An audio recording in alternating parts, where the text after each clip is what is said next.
মনটা সেদিন বিষণ্ণ হয়ে গিয়েছিল, বোধহয় ওই বধূটির জন্যই। রঘুকে বললাম বেহালাটা দিতে। বেহালাটা নিয়ে বাজাতে গিয়ে একখানা ফটোর দিকে চোখ পড়ল। পুরনো ফটোগ্রাফ, ফেড হয়ে গেছে। রায়বাহাদুর হয়েছিলেন 1882 সালে।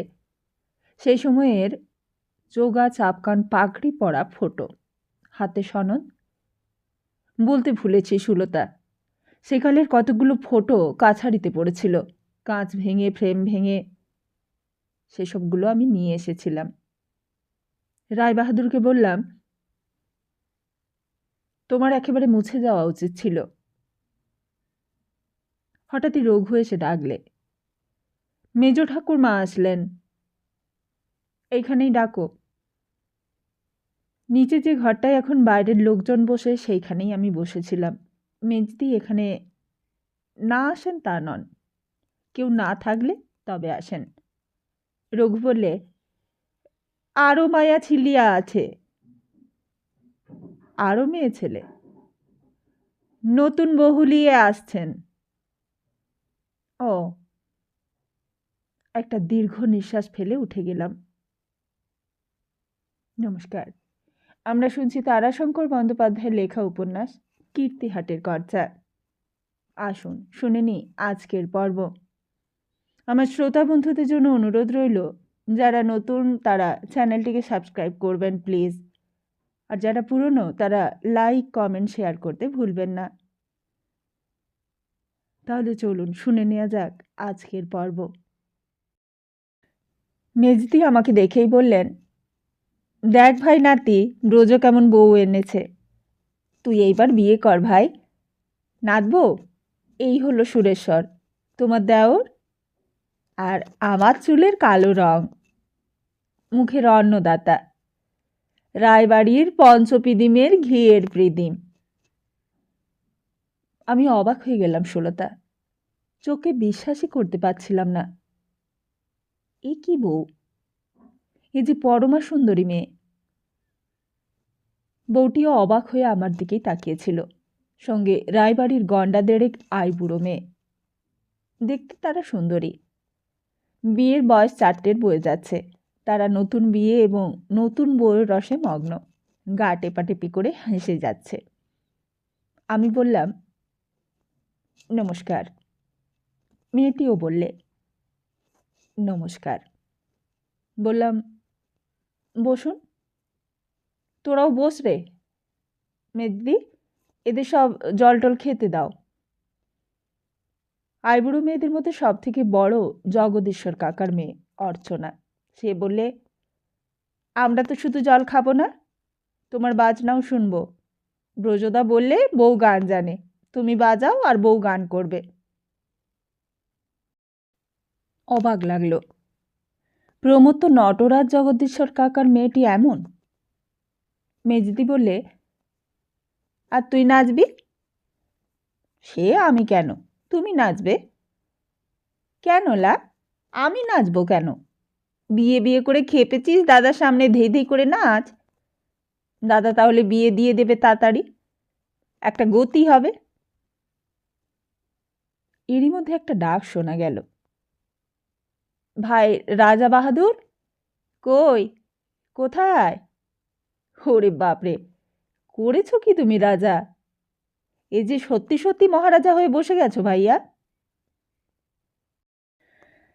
এসে হাজির হলো ব্রজেশ্বর, সেই হাসি মুখ, এতটুকু অপ্রতিভতার চিহ্ন নেই।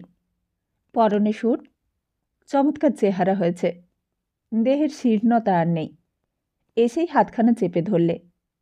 আমি স্থির দৃষ্টিতে তাকিয়ে রইলাম। একটু একটু করে সে বিবর্ণ হতে লাগলো। হঠাৎই আমাকে টেনে বললে, একটু তাড়াতাড়ি আছে ভাই, পরে আসবো, একটা কথা বলে যাই। ব্রজেশ্বরের হাত ধরে আমি টানলাম, বললাম, মেজদি তুমি এদের খাওয়াও, আমি ব্রজদার সঙ্গে কথা বলি। ওকে টেনে একেবারে নিরিবিলি ঘরে নিয়ে গিয়ে বললাম, কি ব্যাপার? হেসে বললে, অনেক ব্যাপার রাজা, শেফালির ব্যাপারটার জন্য তোমার কাছে আমার অনেক লজ্জা। माफ़ी मांगছি ভাই, माफ़ किया जाए राजा। ও ভাই আমারই কসুর হুয়া, স্রেফ নেশার ঝোঁকেই বলে ফেললাম। আমি সুরেশ্বর রায়। ট্যাক্সিতে চাপিয়ে যানবাজারের বাড়ির কাছে গাড়ি দাঁড় করিয়ে বাড়ির দরজায় আজে বাজে কথা বলে ওদের কাছে খাতিরটা আসলে জমিয়েছিলাম ব্রাদার। ঝোঁকে পড়ে গেলাম, জ্ঞান ছিল না। হি হি করে হেসে বললে, জ্ঞান কোনো কালেই নেই, কী করি বল। রায়বাড়ির নামটা আর ওই দালানটা ছেলেবেলা থেকেই মাথা খেয়েছে। শেফালিকে বললাম বাঁধা রাখবো, বাড়ি ভাড়া করলাম। টাকা তুমি 100 টাকা দিয়েছিলে, আর মারোয়ারির বাড়ি হচ্ছিল, লোহার কড়ি ছিল, তাই দুখানা বেচে টাকা প্রথমটা জুগিয়েছিলাম। ইটও কিছু বেচেছিলাম। শেষে দেখলাম ধরা পড়ব, ভেগে গেলাম রাজা। তোমার কাছে আসতে সাহস হলো না, লজ্জাও হলো। শেষে বুদ্ধি মাথায় খেলল। ঘুরছি চৌরঙ্গি ধরে, তোমার বাড়ি যাব বলে যেতে না পেরে দক্ষিণ মুখো হাঁটা দিয়েছি। কাবলি ছোলা ভাজা পকেটে চিবুচ্ছি। হঠাৎই দেখলাম মহারাজা অজিতেশ্বর প্রসাদের বন্ধ ফটকটা খোলা। দরজা দিয়ে 3খানা মোটর বেরিয়ে গেল। ফটকের স্ট্রেনটিটা খট করে পা ঠুকে সেলাম করলে। বুঝলাম রাজা সাহেব এসেছেন। ওহ, মনে হলো শালা, রাজা যদি একটা হতাম এমনি। গাছতলায় বসে থাকতে থাকতে মাথায় ফোন দিয়ে এলো। মাথায় খানিকটা ধুলো মাখলাম, কাপড়টাও খানিকটা ছিঁড়লাম, জামার পকেটটা ছিঁড়লাম। বসেই রইলাম পথের দিকে তাকিয়ে। একসময় দেখলাম রাজার গাড়ি ফিরছে। গিয়ে ফটকের সামনে দাঁড়ালাম। গাড়ি ভেতরে ঢুকলো। আমি হেঁট হয়ে নমস্কার করলাম। গাড়ি ঢুকে গেল। আমি দাঁড়িয়ে রইলাম সে বিকেল পর্যন্ত। আবার গাড়ি বের হলো, ফের নমস্কার করলাম। গাড়ি চলে গেল। সন্ধ্যের সময় ফিরল, তখনও দাঁড়িয়ে, তখনও নমস্কার। দাও ভাই, তোমার ভালো সিগারেটটা দাও। আমি অবাক হয়ে শুনছিলাম। সিগারেট ধরিয়ে ব্রজেশ্বর বললে, এ ফোন দিয়ে আমাকে সুখেশ্বর কাকাই শিখিয়েছিল। মধ্যে মধ্যে পত্র লিখত বড় বড় রাজাকে। লিখত, আমি রাজবংশের ছেলে, আজ নিঃস্ব, চাকরি করতে পারি না, লেখাপড়া শিখিনি, বড় দুঃখে আছি, সাধারণের কাছে হাত পাততে পারি নে। একটা সংস্কৃত শ্লোক লিখত, যাচনা মুখা বড় মাখি গুণে, নাধমে লব্ধ কামা। টাকা আসতো কিছু কিছু, আর সেই ফন্দিটাই মাথায় গজিয়েছিল। সে যাক, সন্ধে সময় বরাবর 3বার আমাকে দেখে রাজ সাহেব জিজ্ঞেস করে পাঠালেন কি চাই। আমি বললাম, কাগজ দাও লিখে দিই। লিখে দিলাম, prince of Kirtihat state wants to tell his pathetic story. ব্যাস, ডাক এসে গেল। গেলাম। ওই বললাম, আমি কীর্তিহাটের প্রিন্স। আমরা since the time of Akbar Shah prince. ইংরেজ টাইমে আমাদের ওপর অনেক অত্যাচার হয়েছে, আজ আমরা গরিব। কিন্তু ইউর হাইনেস, শান্তিপুরের ধুতি ছাড়া পরতেই পারি না, সিল্কের জামা ছাড়া গায়ে দিতে পারি না, স্কিন ছড়ে যায়। আজ আপনি যদি সাহায্য না করেন তবে মরেই যাব। রাজা বললেন, তোমার চেহারা দেখে বুঝতে পারছি যে তুমি ঝুটাবাদ বলনি, কিন্তু কিছু টাকায় তোমার কি হবে, চাকরি করো। বললাম, ইয়োর হাইনেস, লেখাপড়া জানি না। বাধা দিয়ে রাজা বললেন, কিছু দরকার নেই, তোমার স্বভাবত আছে, ইউ নো ম্যানার্স। তুমি, আমি, আমার ছেলের একজন এডিকং হয়ে থাকবে, মাইনেও পাবে। তুমি বিয়ে করেছ? বুঝলাম বিয়ে হওয়া না হওয়ার ওপর মাইনে নির্ভর করছে, তাই বললাম, করেছি। মাইনে হলো 150 টাকা, ফ্রি কোয়ার্টার এবং পোশাক স্যুট, তাছাড়াও চুস্ট পাজামা শেরওয়ানি, তাও পাবে। চলে গেলাম সেইখানে। মাস কয়েক পরে রাজা ধরলেন, কা মতলব, তুমি বউ আনো না? রুপিয়া ভেজো না, কা মতলব কা? আমি বললাম, হুজুর, বউ শ্বশুর বাড়িতে আছে, যাব আর নিয়ে আসব। তা ভেবেছিলাম রাজা পালিয়ে এসে আর যাব না, মানে বউ আর কোথায় পাবো। কলকাতায় এসে কিন্তু বউ পেয়ে গেলাম। হঠাৎই দেখা হয়ে গেল এক পুরনো বন্ধুর সঙ্গে, এক নারী কল্যাণ আশ্রমে পান্ডার সঙ্গে। চাঁদা তুলে আশ্রম চালায়, বড় বড় ধনী লোকেরা চাঁদা দেয়। অন্যথা বিধবা, কলঙ্কিনী, কুমারী এইসব মেয়েদেরই আশ্রয় দেয়, খেতে পড়তে দেয়, বিয়েও দিয়ে দেয়। আবার প্রেটনদের মনোরঞ্জনের জন্য এদের কাজে লাগায়। মেয়েগুলো বলতে গেলে কয়েদির মতোই থাকে, 2-4টে ভালো আশ্রম আছে। তাই সে বললে, তার জন্য আর ভাবনা কি, বউ দিতে পারি, এসো। তুমি বন্ধু লোক, একটি মেয়ে আছে বুঝেছ, খুব সুন্দরী, একটু বয়স হয়েছে, ওই বিধবা দেওর অত্যাচার করেছিল। মেয়েটা চিৎকার করে লোক জানাজানি করে, আর কেসে দেওয়ারের কনভিকশন হয়ে গেছে, কিন্তু শ্বশুর বাড়িতে স্থান গেছে, কোর্ট থেকেই নিয়ে এসেছি। তবে নানা ঝঞ্ঝাট ওকে নিয়ে, তাই বিদেয় করতে চাই। দেখো, বিয়ে দিতে পারি। দেখলাম বয়স আমার সমান হবে হয়তো, তাতে অবশ্য আমার কিছু আসে যায় না, বিয়ে করে ফেলেছি। আর ওখানে নিয়ে যাওয়ার সময় সব বলেছিলাম। শর্মা ভালো মেয়ে, কিন্তু ওর সন্দেহ এখনও আছে যে আমি ফেলে পালাবো। তাই এইবার কুমার বাহাদুরের কাজে কলকাতায় এসেছি। কুকুর কিনতে হবে, একজোড়া ফার্স্ট ক্লাস অ্যালসোসিয়ান চাই। আমার ওপরেই ভার পড়ল। ও আমার সঙ্গ ছাড়ল না, বললে আমি সঙ্গে যাব। আরও ছুটি নাও, তোমার দেশে গিয়ে তোমার বাবা মাকে প্রণাম করে আসব। ভালো লাগলো, মনে একটা বাসনাও ছিল একবার সেজেগুজে কীর্তিহাটে আসবার। আমার এখানকার পজিশনটা দেখব। আর বেশি দেখাবার ইচ্ছে ছিল সুখেশ্বর কাকাকে। জানো রাজা, এই লোকটিকে মেরে আমার ভাইটা পাগলা গারদে গেছে, তাতে আমার এক বিন্দু দুঃখ নেই। আমার বাবা মাতাল, বজ্জাত, গোয়ার সব। কিন্তু সুখেশ্বর কাকা ছিল স্নেক, পাইথন, অজগর। বাপ রে বাপ! তা সেই নেই, কিন্তু তার ছেলেরা আছে, তারা দেখুক। আর এখানে এসে শুনলাম তুমি আছো রাজা, আর যা করেছ না তা রাজার মতোই করেছ, লোকে ধন্য ধন্য করছে। সিগারেটটা ফেলে দিয়ে বললে, দেখো, আমি তো লেখাপড়া শিখিনি, আমার অভাবে স্বভাব নষ্ট হয়েছে, মিথ্যে বলি হরদম। তোমার অনেক আছে, তোমাকে আমি হিংসেও করতাম, তা এখনও করি, মাঝে মাঝেই করি, তবে সব সময় করি না, বিলিভ মি। আবার ভালোওবাসি। আমি শেফালি ওখানেও গিয়েছিলাম, এবার না, এর আগের বার কুমার সাহেবের সঙ্গে 4 দিনের জন্য এসেছিলাম। সেই সময় শেফালি খ্যাংরা নিয়ে তেড়ে এলো। তা আমাকে তো জানোই, আমি মানাতে জানি, তাই বললাম, মারো, পিঠ পেতে দিচ্ছি, মারো। তারপর বসে একটু পান টান করে কিছু টাকা দিয়ে বললাম, দেখো, আমি যাই হই, তবে বেঈমান নই, না হলে আসতাম না, আর বড় বংশের ছেলেও বটে। ও তখন তোমার কথা বললে, বললে, হ্যাঁ, এই একটা মানুষ বটে। তারপর সব কথা বললে। আমি রাজা ভাই পাপী মানুষ, আমি ব্রজেশ্বর, কিছুদিনের মধ্যেই ওখানে খুন হয়েছিলাম। সন্দেহ হলো কোনোখানে নিশ্চয়ই ঢুকেছে।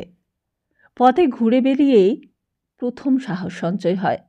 প্রথম কলকাতায় গিয়ে চিতপুরে ট্রামে ঘুরতাম, সন্ধে থেকে 10টা পর্যন্ত, তারপর পায়ে হেঁটে, তারপর সুরসুর করে মুড়ি দিয়ে ঢুকলাম, তারপর হাঁক মেরে। কিন্তু দেখলাম রাজার ছেলে এসেছিল দুঃখীর দুঃখে দীর্ঘ নিঃশ্বাস ফেলে, রাজার ছেলের মতোই ফিরে গেছে, ঢোকেনি কোথাও। সেলাম দিলাম, কুর্নিশ করলাম। আমি অবাক হয়ে শুনলাম। বিচিত্র চরিত্র এই মিষ্টি মধুর পাষণ্ডটিকে কি বলবো, আমি খুঁজে পেলাম না। ব্রজেশ্বর বললে, কিছু বলো রাজা ভাই। আমি ভাই অকপটেই সব বলেছি তোমাকে, দিব্যি গেলে বলতে পারি, একটিও আমি মিথ্যে বলিনি। বললাম, কি বলবো তাই ভাবছি, বলবার কিছুই পাচ্ছে না ব্রজদা। ব্রজদা বললে, না না না, প্রজাদা বলো, তুমি রাজা, কিন্তু শুনলাম মদ খাচ্ছ। তা খাচ্ছি। অবাক বলতে হবে, মদ খেয়েও তুমি। মুখের দিকে তাকালো।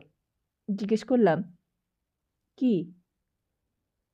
ব্রজেশ্বর বললে, আমি সব খবর নিয়েছি, মদ খেয়েও তোমার মন ওই দিকে ছোটে না।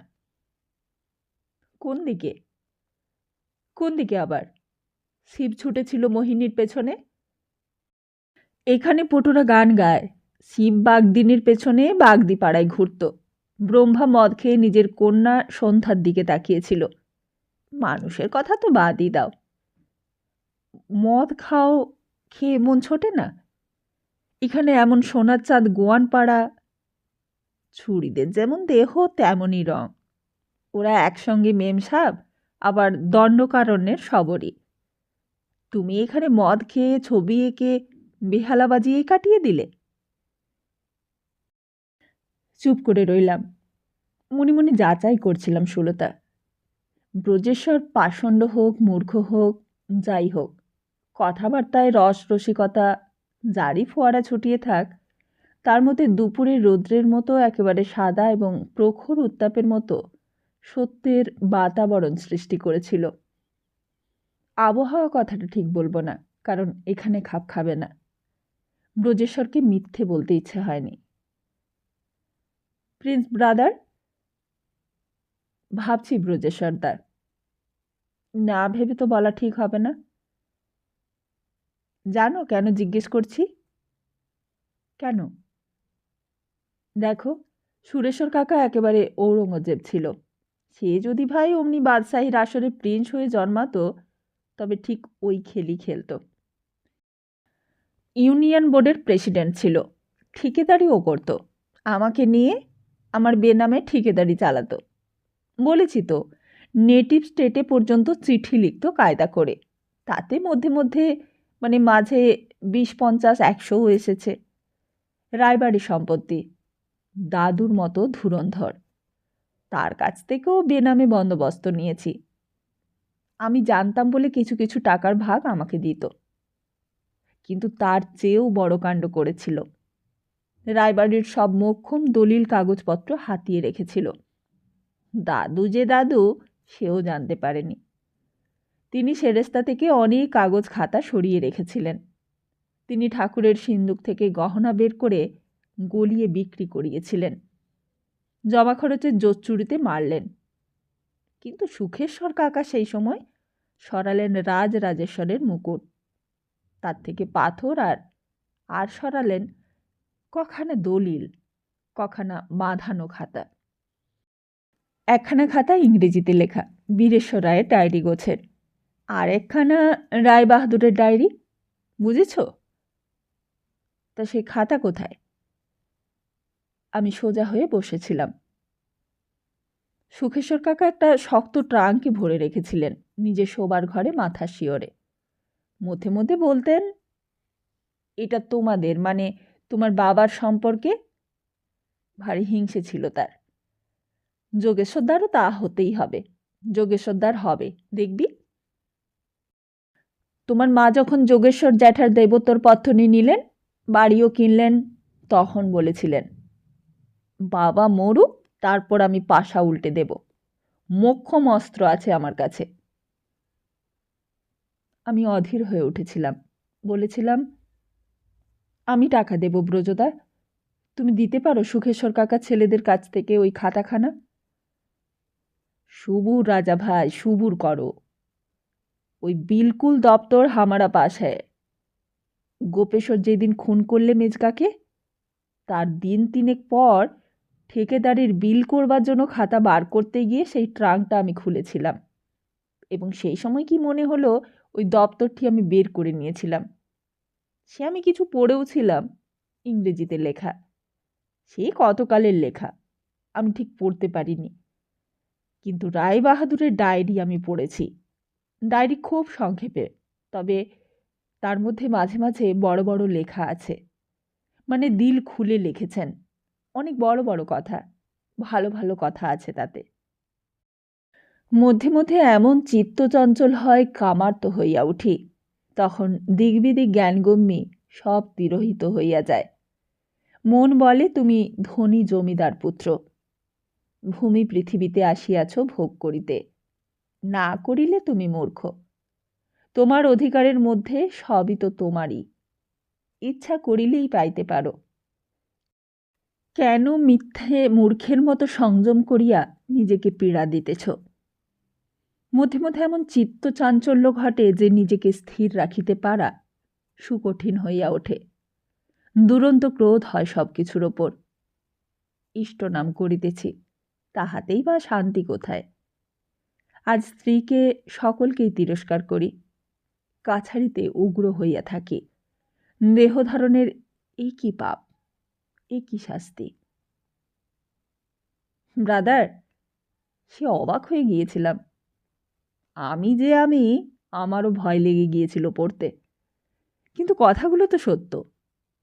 নিজেকে খতিয়ে দেখেছি।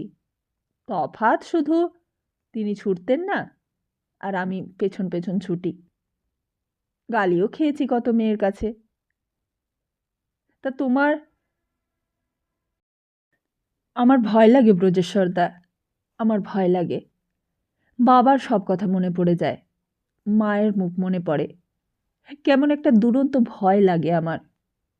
নিজেকে শান্ত করি কি করে জানো?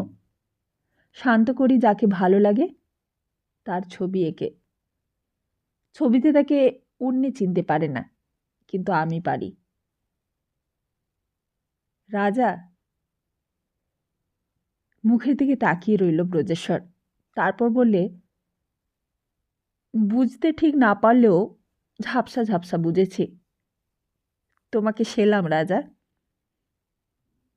কিন্তু সেই খাতাগুলো আমাকে দেবে ব্রজেশ্বরদা?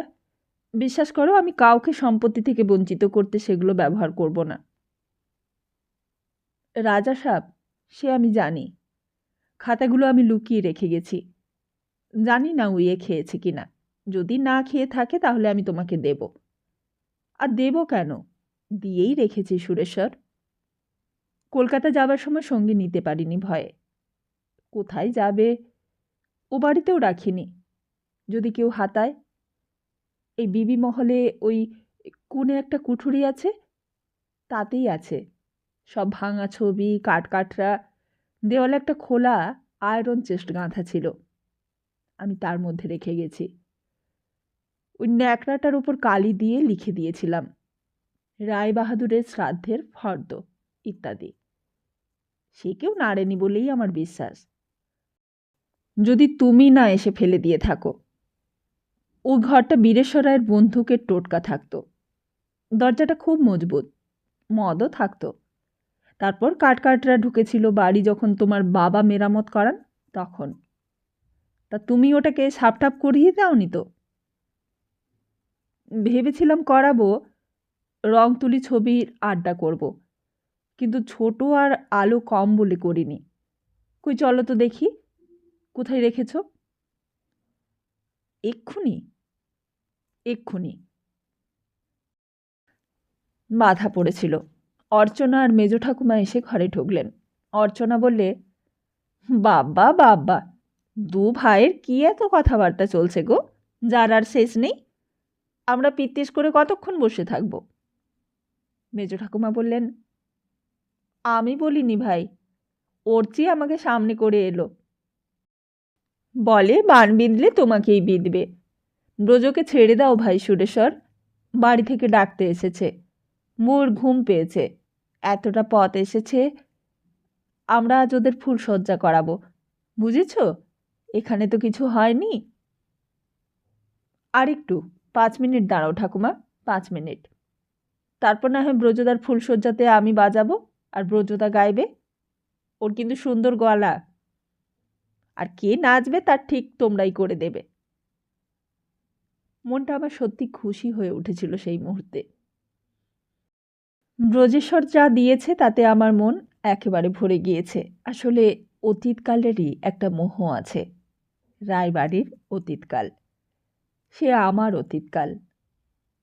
একান্তভাবে আপনার। যার মধ্যে সূত্র পাব। যা ধরে আমি কেন এমন হলাম সেই সত্য জানতে পারব।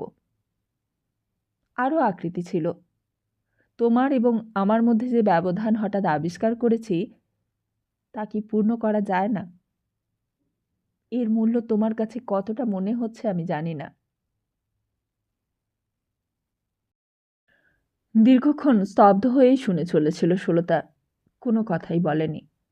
এক বিচিত্র সত্য অতীতকালের মধ্য থেকে এসে সামনে দাঁড়িয়ে তাকেও অভিভূত করেছিল। তার অতীত পুরুষে ছিল এক ঠাকুরদাস পাল, রত্নেশ্বর রায়ের অনুগৃহীত জন। কেমন একটা অস্বস্তি তার মনে হচ্ছিল বৈকি। সে রত্নেশ্বরকে রক্ষা করতে গিয়ে তার স্ত্রী পুত্রকে বাঁচাতে পারেনি। তাকেই আবার রত্নেশ্বর খুব সম্ভবত পিজ গোয়ানকে দিয়ে খুন করিয়েছিলেন। তাতে একটা ক্ষোভও হচ্ছিল তার। এই অস্বস্তি এবং ক্ষোভ দুই মিলিয়ে একটা কি যে তৈরি হয়েছিল তার মূল্য নিশ্চয়ই সে অনুভব করেছে বৈকি। এতক্ষণে সে সুরেশ্বরের কথার জবাবে বললে, মূল্য অনেক মনে হচ্ছে সুরেশ্বর। না হলে এতকাল পরে সব সম্পর্ক চুকিয়ে দেবার পরেও তোমার এই ছবিগুলোর সামনে নির্বাক হয়ে বসে তোমার কথাই বা শুনছি কেন? বয়স অনেকটাই হয়েছে। এইভাবে সারা রাত্রি জেগে গল্প শোনার তো কথা নয়। তুমি বলে যাও, থেমো না। রাত্রি 1টা পার হয়ে গেছে। বলো। ঢং করে ঘড়িতে একটা ঘণ্টা বাজল। সুলতা বললে, ক্লকটা ফাস্ট আছে, এখনো 1:30 হয়নি। 1:22। বলো। ব্রজেশ্বর খুঁজে পেয়েছিল দপ্তরটা। আমি খুলে দেখেছিলাম তৎক্ষণাৎ। আমার হাত কাঁপছিল। কেন তা জানি না, বেশ ঠকঠক করেই কাঁপছিল। ব্রজেশ্বর বলেছিল, রাজা, হলো কি তোমার? হেসে বলেছিলাম, জানি না। সে বলেছিল, আমাকে দাও, গিটটা অনেক দিনের তো, মজে গেছে। সেও খুলেছিল অনেক কষ্টেই। 2খানা খাতাই ছিল তাতে। একখানা ডিমাই 8 পেজি, চামড়ায় বাঁধানো ছিল। সেইটা আমার হাতে দিয়ে বলেছিল, এইটিই ইংরেজিতে লেখা, বীরেশ্বর রায়ের। আর একটা রত্নেশ্বর রায়ের, একেবারে পুরো ডিমাই সাইজের, সেটা বাংলায়। আর এরই মধ্যে এসেছিল অর্চনা। হলো তোমাদের? ব্রজেশ্বর বলেছিল, হ্যাঁ চলো। কটা বাজছে মনে আছে? 11টা। সুরেশ্বর সুলতাকে বললে, আজ 1:30 বাজে। সেই দিন 11টা বেজেছিল তখন। ওই ঘরে ক্লক ঘড়িতে ঘণ্টা বাজা তখনও শেষ হয়নি। ব্রজেশ্বরদা আমাকে বলেছিল, চলো রাজা, তুমি আমার বাসি ফুলশয্যাতে বাজনা বাজাবে। এ আমার খুব ভালো লাগছে। তুমি বাজাবে, আমি গাইব। নাও নাও, তোমার বেহালাটা নিয়ে নাও। আর চুপি চুপি বলেছিল, একটু খেয়ে নেবে নাকি? রাত্রি হয়ে গেছে। না, চলো। ব্রজেশ্বরদা সেই দিন ভালো গান গেয়েছিল। তবলা বাজিয়েছিল ব্রজেশ্বরের সৎ কাকা, মেজ ঠাকুরদার দ্বিতীয় পক্ষের এক ছেলে। ওই করেই সে একরকম ফেরে এই অঞ্চলে। নেশা করে, তবে চমৎকার হাত তার। শেষে গান গেয়েছিল মেজদি এবং অর্চনা। ব্রজেশ্বর কিছুতেই ছাড়েনি। অনুরোধ ছিল তার অর্চনাকে। কিন্তু অর্চনা ধরেছিল যে মেজদিকে গাইতে হবে। অগত্যই মেজদি গেয়েছিলেন সাদামাটা একখানা কীর্তন। তাও মাঝপথে ছেড়ে দিয়ে বলেছিলেন, দূর, সব মাটি করে দিলাম, আমার তো হয় না বলছি।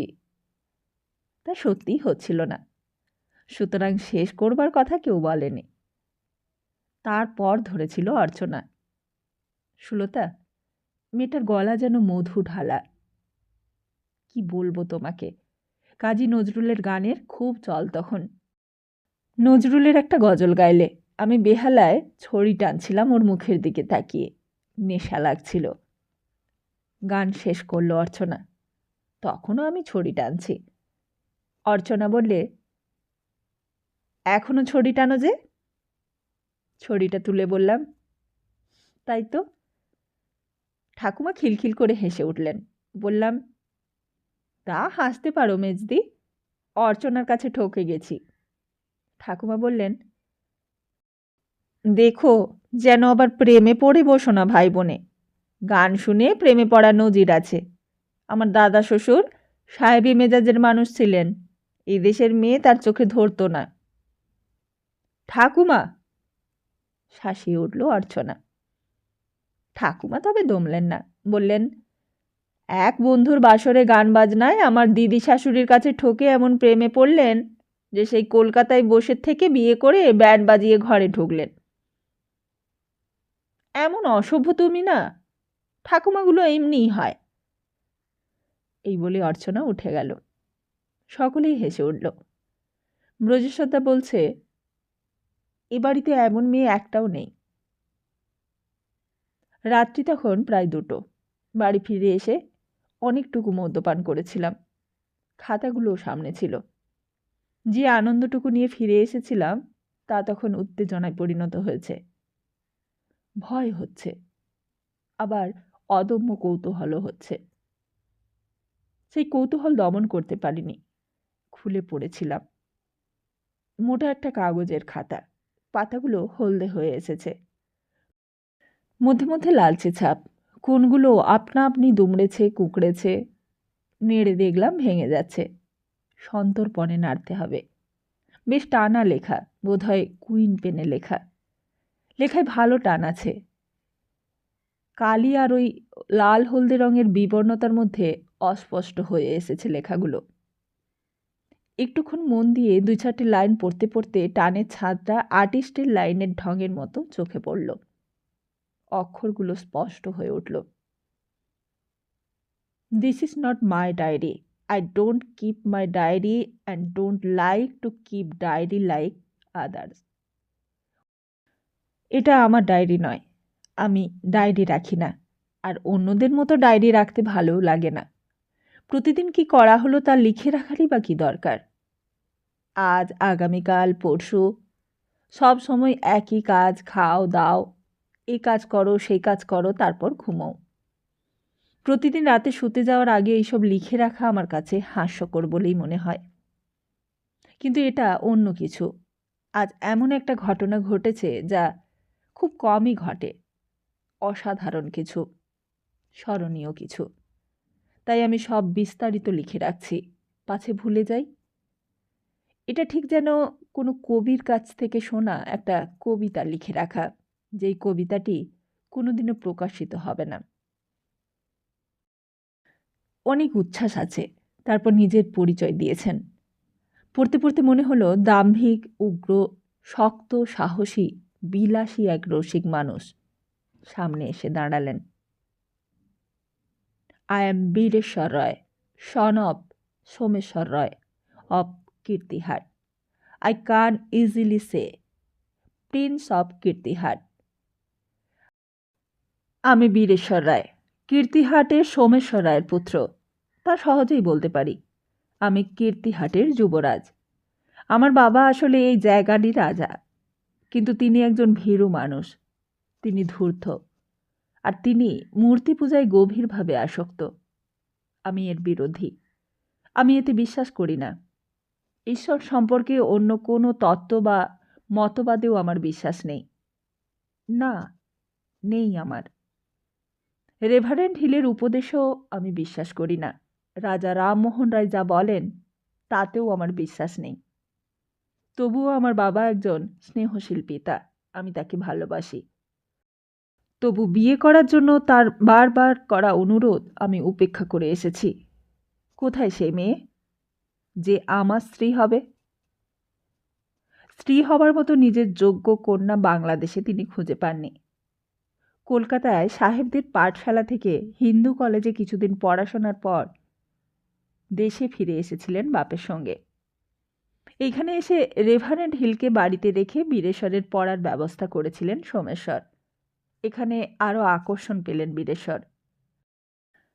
নীলকর রবিনসনের বাড়ি এবং তার ছেলে মেয়ের সঙ্গে মেলামেশার আকর্ষণ তাকে এইখানে বাঁধলে। তার সঙ্গে শিকার করে, ঘোড়ায় চড়ে, হিল সাহেবের কাছে পড়ে এক অদ্ভুত মানুষ হয়ে উঠলেন তিনি। না পড়লেন শাস্ত্র, না পড়লেন দর্শন, এমনকি হিল সাহেব বাইবেলখানা বার দুই পড়িয়ে আর পড়াতে পারেননি। কিন্তু ইংরেজি ভাষায় পারঙ্গম হলেন। জীবনী পড়লেন, আইন পড়লেন এবং ঘোষণা করলেন তিনি ঈশ্বর ফিশ্বরে বিশ্বাস করেন না। কালীকে তিনি মানেন না। রাজরাজেশ্বর নামক নুড়িকেও তিনি মানেন না। ব্রাহ্মদের ব্রহ্মাকেও তিনি মানেন না। ইংরেজদের গড, মুসলমানদের আল্লাহ, কিছুকেই না। I do not believe in anything. Not in Kali, not in the round shaped stone, not in Burma, not in God, nor in Allah. আর এর সঙ্গে তিনি শিখলেন গান। কণ্ঠস্বর ভালো ছিল না, কিন্তু কালোয়াত হবার খুব একটা ঝোঁক ছিল। এই বীরেশ্বর রায় তার যোগ্য কন্যা দুনিয়াতে, অন্তত এই বঙ্গদেশে যেখানে অষ্টম বর্জ্যে গৌরী হিসেবে বধূবরণ করতে হয়, সেখানে তিনি কোথায় পাবেন? রবিনসনের অবশ্য কন্যা ছিল, কিন্তু সেদিকে মন টলেছিল কি না তা কেউ বলতে পারে না। তা তিনি লেখেননি, বরং লিখেছিলেন, আমার হাসি পায় যখন জন রবিনসন এবং তার বোন ম্যারি কথায় কথায় কপালে, বুকে, কাঁধে হাত দিয়ে ক্রস আঁকে। এরা একেবারে মূর্খ কুঠিয়াল, বোধ করি ওদের দেশের লাঠিয়াল ছিল। শব্দ দুটো ইংরেজির মধ্যে ব্যবহার করেছেন। তিনি সেদিন স্মরণীয় খাতা হিসেবে এই খাতাটা আরম্ভ করে লিখেছেন, PS, আজকের দিনটি আমার কাছে স্মরণীয়। আমি তাকে খুঁজে পেয়েছি। সেই সে, যাকে আমি সারা জীবন চেয়েছি এবং প্রতিদিনের স্বপ্নেও যাকে খুঁজে বেরিয়েছি। হ্যাঁ, সেই সে। সময়টা 26 এপ্রিল 1842, 4th বৈশাখ 1250।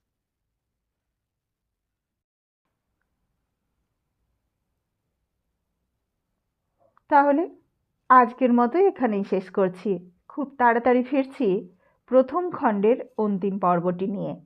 ততদিন ভালো থাকুন, সুস্থ থাকুন আর সবাইকে ভালো রাখুন। নমস্কার।